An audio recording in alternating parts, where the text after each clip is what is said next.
If God created Satan as a perfect being, where did his wickedness come from? If God is perfect, how could evil enter our world? Where did Satan's initial desire for wickedness come from? Like all angels, God originally created Satan through the ministry of his Son, Jesus Christ, as confirmed in John 1:1. 3 In the beginning was the Word, and the Word was with God, and the Word was God. He was with God in the beginning. Through him all things were made. Without him nothing was made that has been made. Everything that exists owes its existence to God, and nothing was created without him. It's important to remember that all of God's creations, including Lucifer, were perfect. So how did imperfection and evil come into the world? How did humanity and even some angels become corrupted? How did Satan become malevolent? Let's reflect on these questions today. The fall of Satan from grace is one of the Bible's most remarkable stories. To understand it better, let's hear how the prophet Isaiah describes Satan's fall. How you have fallen from heaven, O morning star, son of the dawn. You have been cast down to the earth, you who once laid low the nations. You said in your heart, I will ascend to heaven. I will raise my throne above the stars of God. I will sit enthroned on the Mount of Assembly, on the utmost heights of Mount Zaphon. I will ascend above the tops of the clouds. I will make myself like the Most High. But you are brought down to the realm of the dead, to the depths of the pit. Ezekiel gives us an even deeper insight into Satan's original perfection and his fall into darkness. You were in Eden, the garden of God. Every precious stone adorned you, sardius, topaz, and diamond. Your settings and mountings were made of gold. On the day you were created, they were prepared. You were anointed as a guardian cherub, for so I ordained you. You were on the holy mount of God. You walked among the fiery stones. You were blameless in your ways from the day you were created, till iniquity was found in you. Through your widespread trade, you were filled with violence, and you sinned. So I cast you as a profane thing from the mount of God, and I expelled you, O guardian cherub, from among the fiery stones. When Satan rebelled, he not only faced God's judgment, but also persuaded a portion of the angels to follow him. Some interpretations suggest about 1/3 of the angels joined in his rebellion. It was at this moment that Satan and his followers truly became evil, opposing God's plan and working against humanity. The word perfection in these scriptures emphasizes Satan's initial brilliance.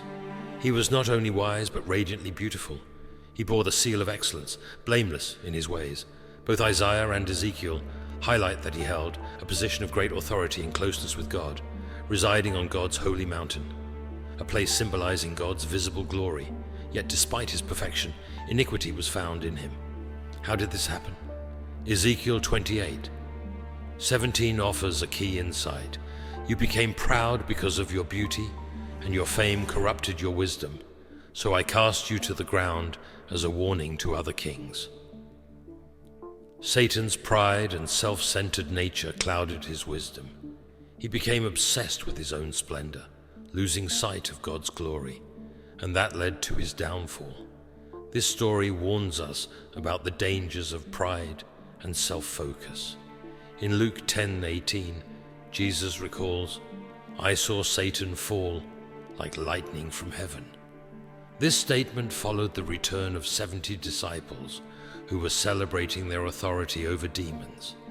Jesus used this moment to warn them against pride, reminding them that the downfall of Satan began with arrogance. Just as pride led to Lucifer's fall, Jesus cautioned his disciples to remain humble in their ministry. Lucifer's self-exaltation and pride led him to rebel, and as a consequence, God cast him out of his privileged position. His punishment will ultimately culminate in eternal fire, as mentioned in Matthew 25:41. Even though Satan was created perfect, evil began with him because he allowed pride and arrogance to take root, turning something beautiful into something corrupt. Here are some of the ambitions pride led Satan to pursue against God. I will ascend to heaven.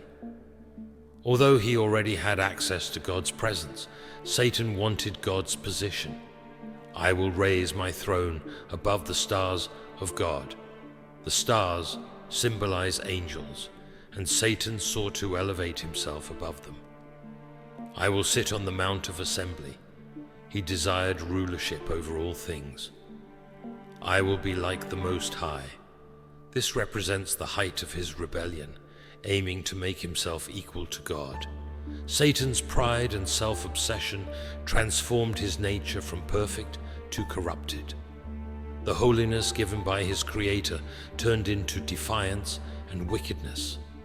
The Bible doesn't specify exactly when Satan's fall occurred, but it likely took place after the creation of the heavens and the earth, and before the events in Genesis 3, where he tempts Adam and Eve. In his rebellion, Satan also led other angels into corruption, making them irreversibly wicked.